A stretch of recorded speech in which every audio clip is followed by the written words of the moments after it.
Setelah kemarin menggandeng Jepang untuk kerjasama, kini PSSI menggandeng Jerman untuk kerjasama juga. Jika dengan Jepang, kerjasamanya menitikberatkan pada wasit, di mana memang wasit-wasit Jepang terkenal tegas, sehingga diharapkan bisa ditularkan pada wasit-wasit di Indonesia. Lalu, apa yang diharapkan dengan kerjasama dengan Jerman? PSSI bekerja sama dengan DFL alias operatornya Liga Jerman untuk membenahi sistem dan cara kerja operator liga kita. Atau dengan kata lain atau secara tidak langsungnya, PSSI ini kurang percaya loh sama kinerja LIB. Kemarin PSSI nggak percaya sama wasit liga kita, sekarang PSSI nggak percaya sama LIB.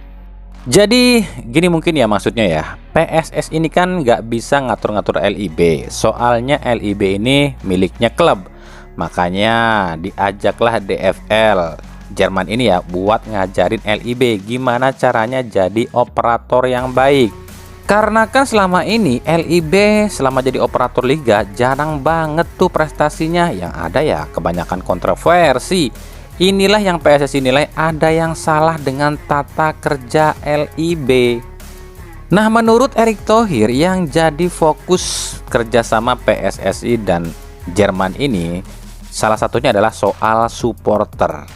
Jerman terkenal dengan supporter yang hooligan alias garis keras. Bukan berarti di Jerman juga nggak ada pelanggaran ya. Banyak pelanggaran supporter, tapi Bundesliga Jerman bisa mengendalikan itu semua. Gimana caranya? Nah, inilah yang sedang Erick Thohir cari tahu. Gimana sih Bundesliga Jerman ini bisa mengendalikan supporternya? Jadi nantinya LIB ini bukan cuma bisanya keluarkan denda, tapi tanpa solusi. Ya emang sih kalau bicara urusan supporter ini tuh ribet, sangat ribet. Semakin banyak denda yang dikeluarkan atau yang diberikan atau yang ditujukan, mereka semakin brutal, sementara para klub ya semakin rugi. Kenapa demikian? Sebab semakin banyak denda yang dikeluarkan oleh PSSI atau LIB, maka akan semakin banyak oknum yang sengaja bikin klub didenda. Jadi di Indomah ada supporter-supporter yang memang sengaja disuruh atau diminta oleh oknum-oknum tertentu untuk bikin rusuh. Wah, dendanya makin gede nih. Lu besok nyusupin ke tim anu ya, ke pertandingan anu ya, bikin rusuh, nyalain flare biar klub itu didenda, gitu kan? Dan mirisnya justru oknum yang disuruh ini tuh bukan orang lain, tapi supporter klub itu sendiri yang otaknya tolol, yang taunya cuma duit tapi nggak tahu efek sampingnya. Dulu di era tahun 90-an, apa supporter kita nggak rusuh di stadion? Sama, rusuh juga. Bahkan kadang nih ya dalam sebuah pertandingan ada loh supporter yang sampai ngerangsek ke pinggir lapangan. Tapi kenapa nggak ada denda tuh buat klub? Sebab waktu itu, waktu tahun 90-an itu belum ada peraturan FIFA yang melarang. Nah sekarang udah ada peraturan FIFA yang melarang hal tersebut, yang otomatis para klub pun waspada. Kalau melanggar ya klub terkena denda. Apalagi untuk saat ini, kebrutalan supporter ini tuh jadi sorotan dan bisa saja bikin liga kita ini mati total. Masih inget dong, gara-gara tragedi Kanjuruhan, Indonesia hampir di-ban dan saat ini pun masih kena kartu kuning. Jadi ya wajar kalau Erick Thohir ini tuh takut banget kalau sampai-sampai supporter kita ini rusuh yang ujung-ujungnya sepak bola kita mati. Makanya Eto ini berguru ke Jerman biar belajar gimana caranya ngatur supporter. Ya kita lihat aja nanti apa hasilnya. Apakah dengan kerjasama antara Indonesia dengan Jerman ini akan ada perubahan di LIB dan supporter atau justru sama aja? Buat kami pribadi sih soal supporter rusuh ini tuh solusinya cuma satu kalau menurut kami loh ya. Tangkap, bikin undang-undang, masukkan undang-undang ini ke dalam pidana. Jangan klub yang didenda tapi oknumnya yang didenda. Tanya apa motifnya dan siapa yang nyuruh. Beri sanksi tegas para pelaku. Itu baru bisa bikin supporter kita tertib. Ya kalau klub yang didenda mah sama juga bohong. Supporter mah tetap aja, oknum mah tetap aja, wong mereka nggak didenda kok. Oke, Erick Thohir dan beberapa petinggi PSSI emang ke Jerman ya. Tapi apa yang jadi sorotan ya? Kenapa nggak ada sekjennya yang ikut ya? Tapi kok ada bos Persib di situ, Pak Teddy Cahyono.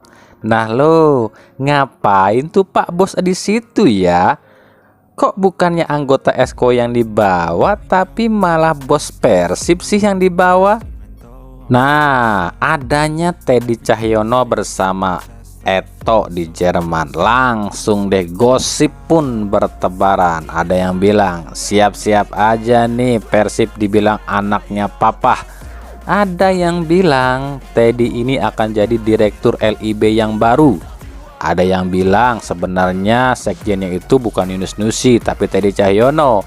Ada yang bilang Teddy bakal gantiin Eto kalau Eto nyalonin jadi cawapres dan lain-lain.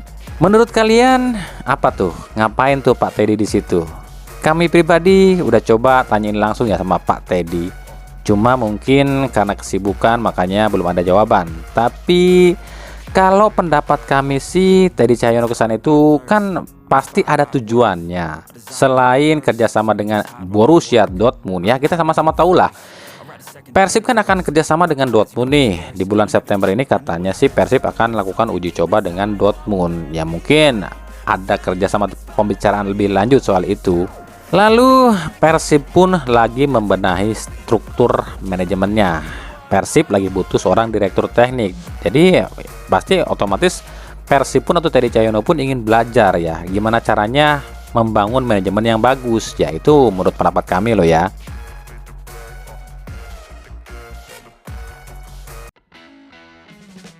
Oke, jadi di edisi kali ini tuh kita akan jawab pertanyaan-pertanyaan aja ya. Nah ini jawaban ini menurut pendapat kami dan juga sepengetahuan kami. Jadi kalau ada pendapat yang kurang tepat ya harap maklum. Oke, yang pertama yang bertanya, ada apa sih dengan Rans? Ya, kami udah bilang, udah bahas kemarin ya soal legalitas dan segala macam. Tapi nampaknya memang ada masalah di Rans di tim ini ya. Terbukti saat ini susunan manajemen Rans ini dirombak total. Coba deh simak video ini nih yang Raffi Ahmad ngomong.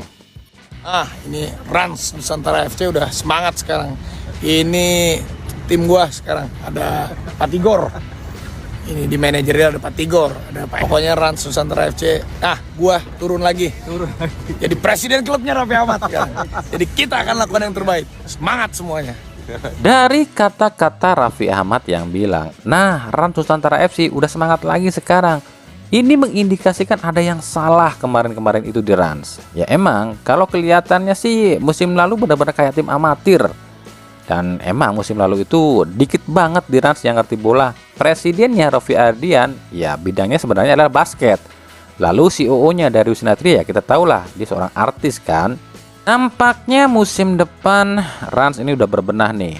Manajernya udah diganti sama Tigor Salomboboy yang notabene mantan anggota LIB dan pernah jadi direktur Federasi Akademi di Jakarta. Tapi jangan lupa, Tigor ini pun pernah jadi tersangka korupsi di LIB loh tahun 2019 silam. Tapi yang pasti dia lebih ngerti soal bola ya. Lalu ada juga Hamka Hamzah di situ yang jadi staf pelatih, ditambah Raffi Ahmad yang sekarang turun langsung jadi presiden klub. Jadi bisa diprediksi ya Ran ini akan segera umumkan rekrutannya. Terus lisensi dan legalitas udah kelar belum?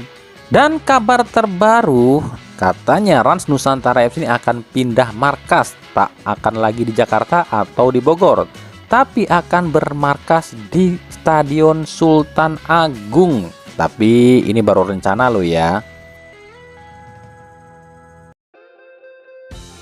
Oke, buat yang udah kangen nonton bola, khususnya nonton Liga Konoha, udah mulai rame nih. Ada pre-season alias laga uji coba klub-klub Liga 1. Semuanya disiarkan di TV, ada di Indosiar dan juga Antv. Kalau yang udah tahu ya skip aja lah. Mimin cuma ngasih tahu bagi yang belum tahu aja nih.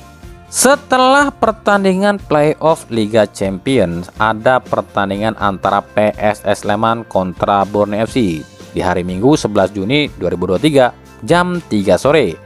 Lalu ada pertandingan PSS versus Barito hari Sabtu 17 Juni jam 3 sore. Dan di hari yang sama, yakni Sabtu 17 Juni itu ada pertandingan lain, yakni Persis Solo lawan Jeonbuk jam 7 malam. Di hari Minggu 18 Juni ada Persebaya versus Persija jam 3 sore. Sabtu 24 Juni ada PSS Sleman versus Persib Bandung jam 3 sore. Dan Minggu 25 Juni ada Persis Solo versus Persebaya jam 7 malam. Nah, lumayan kan buat hitung-hitung nungguin liga yang awal Juni akan mau digelar nih. Oke, selanjutnya apa nih? Ada yang minta kami komentarin ini nih. Ya, ini soal laga uji coba Persib. Apa yang harus kami komentarin coba? Saya pribadi nggak nonton langsung ke stadion. Oke deh, saya komentarin dikit soal laga uji coba Persib meskipun saya nontonnya cuma di HP. Buat saya sih biasa aja ya. Soalnya ini tuh pertandingan perdana ya, meskipun lawannya cuma Persib U21. Secara permainan kami nilai 6. Soalnya masih banyak yang belum klop nih. Sedikit monoton juga, itu cuma pendapat saya loh ya. Tapi ada 3 hal yang kami soroti. Yang pertama yang menjadi sorotan kami adalah finishing touch alias penyelesaian akhir. Ini tuh ternyata masih jadi masalah ya bagi Persib. Konversi peluang jadi gol ini masih perlu ditingkatkan. Maaf ya, saya bukan pelatih. Ini cuma pendapat saya aja loh ya. Yang kedua yang kami catat dan kami soroti di sini ada progres. Ada pemain yang meningkat. Kami mencatat ada 3 pemain yang progresnya berkembang pesat nih, yakni Ziro, Febri, dan Zalnando. Kalau pemain baru kami no komen ya karena kan pemain baru. Yang ketiga yang kami soroti adalah sektor belakang. Jelas sekali ya, Persib butuh sosok bek tangguh yang garang dan cepat. Meskipun lawannya cuma Persib U21, tapi kita lihat ketika serangan balik, lini belakang Persib kocar-kacir dan kedodoran, bahkan sempat hampir kecolongan. Ya udah, itu aja pendapat kami dan pandangan kami. Dan ternyata ini pun sama yang diperhatikan oleh pelatih Persib, Luis Milla. Kata Luis Milla, menurut saya hasil dari pertandingan hari ini tidak penting. Yang lebih penting adalah suatu langkah untuk pramusim, dan kami baru berlatih selama 4 hari. Kami 3 hari melakukan konsep latihan bermain yang akan kami terapkan, serta bagaimana ide dan konsep ini bisa diterapkan oleh pemain. Memang banyak kekurangan, finishing, level kebugaran, dan pertahanan. Tapi ini wajar, sebab para pemain belum ada di level yang tertinggi. Tapi step by step kita akan perbaiki. Tapi satu hal yang saya senang, para pemain sudah mulai mengerti dan mau mendengarkan langsung instruksi kami dan menerapkannya. Ini lebih penting, ujar Luis Milla. Nah, gimana? Udah ngerti dong sekarang kenapa Persib musim lalu itu performanya naik turun? Ternyata emang ada pemain yang nggak mau nerapin taktik pelatih. Menurut kami bukan nggak mau kali ya, tapi nggak ngerti karena kan musim lalu itu nggak ada penerjemah. Kalau sekarang ada penerjemah, jadi pemain itu lebih ngerti apa yang diomongin sama Luis Milla. Ya itu cuma pendapat saya loh ya. Hihi, maaf loh, ini cuma pendapat. Lalu apalagi nih yang ditanyain? Transfer kayaknya belum rame nih, cuma ada beberapa aja. Seperti PSIS yang resmi mendapatkan Lukas Gama alias Lukau dari Persikabo nih. Mungkin waktu berita ini pas terdi-upload atau tayang ya, pasti udah diumumin nih. Lalu ada PSS Sleman yang mendapatkan Abduh Lestaluhu dari Persis Solo. Kemudian ada PSM Makassar yang kedatangan Rafli Mursalim dari Gresik United dan kiper Panggih Prio dari Bayangkara FC. Lalu ada juga yang minta kami bahas ini. Apa juga yang harus dibahas soal ini? Apa yang salah dengan ini? Kalian heran kenapa Messi malah milih main di klub yang peringkatnya justru lebih rendah dibanding Persib dan Persija gitu. Lah, emangnya ada klub Liga Konoha yang mampu bayar gaji Messi? Ya emang gaji Messi ini tuh di Inter Miami nggak sebesar gajinya di PSG atau di Barca. Gaji Lionel Messi di Inter Miami ini cuma 775 miliar setahun, jauh dari CR7 yang sampai 3,2 triliun per tahun. Tapi ada alasannya kenapa Lionel Messi main di MLS. Faktanya Liga MLS ini peringkatnya jauh di atas liga kita. MLS ada di peringkat 16 dunia, sementara Liga Konoha kita ini ada di peringkat 172 dunia. Jauh banget kan? Terus apa cuma itu? Nggak juga sih. David Beckham selaku pemilik Inter Miami merekrut Lionel Messi bukan cuma sekedar pamor, tapi Beckham pun menjanjikan 10% saham milik Inter Miami akan dimiliki oleh Lionel Messi di akhir musim, yang artinya musim depan Inter Miami ini udah jadi milik Messi meskipun cuma 10%.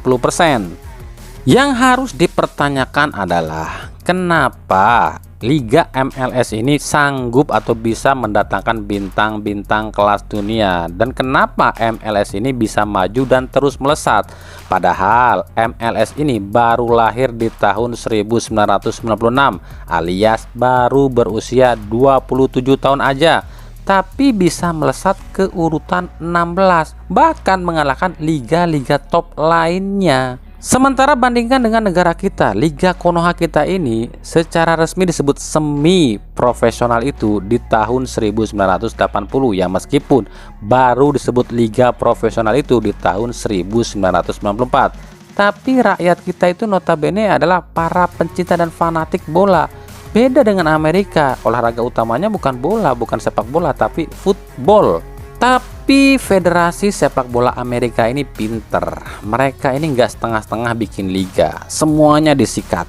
Nggak ada istilah asal bapak senang, semuanya disusun sedemikian rupa. Carlos Cardoso selaku ketumnya saat itu benar-benar mencontoh pada klub-klub Eropa. Sistem liganya dibikin sama dengan Eropa, sistem transfernya pun sama, bahkan tata kerja dan regulasinya pun sama dengan Eropa. Tujuannya apa? Ya agar menarik minat investor. Maka dibikinlah operator liga yang baik, sehingga akhirnya operator liga ini membebaskan investor luar buat beli klub-klub di MLS yang mampu jor-joran buat datangkan pemain. Intinya semuanya itu ditata sedemikian rupa dan gak ada istilah ABS lagi alias asal bapak senang. Meskipun dalam beberapa tahun belakangan LA Galaxy ini mendominasi, tapi lantaran LA Galaxy ini mampu mendatangkan bintang-bintang kelas dunia. Terus pertanyaannya, apakah di Liga MLS ini gak ada pengaturan skor? Ada, tentunya ada, tapi sekarang udah diminimalisir. Caranya gimana? Dengan pengawas wasit. Jadi setiap tindak tanduk wasit ini udah ada yang ngawasin. Kalau ada wasit yang curang langsung di-cut alias dipecat. Bahkan tercatat sejak tahun 2000 sampai 2023 ini sudah hampir 100 wasit yang dipecat di MLS. Dan ini nggak main-main loh. Kalau ada wasit yang curang, itu komite wasitnya harus bayar denda ke federasi. Di Indonesia mah kebalik, malah klubnya yang didenda padahal wasitnya yang curang. Coba aja kalau di Indonesia ini diterapkan ya. Kalau ada wasit yang curang, bukan justru klub yang dirugikan, tapi komite wasitnya yang rugi, harus bayar ke PSSI. Pasti nggak ada wasit yang curang lagi deh. Inilah yang coba dibenahi oleh Erick Thohir. Erick Thohir berencana membangun dinasti baru, era baru sepak bola yang sebenarnya. Ribet? Pasti. Soalnya akarnya udah jelek banget liga kita mah, dan gak akan mudah buat membenahi. Tapi ya kalau nggak dimulai dari sekarang, mau sampai kapan liga kita ini disebut liga antah berantah yang nggak punya prinsip?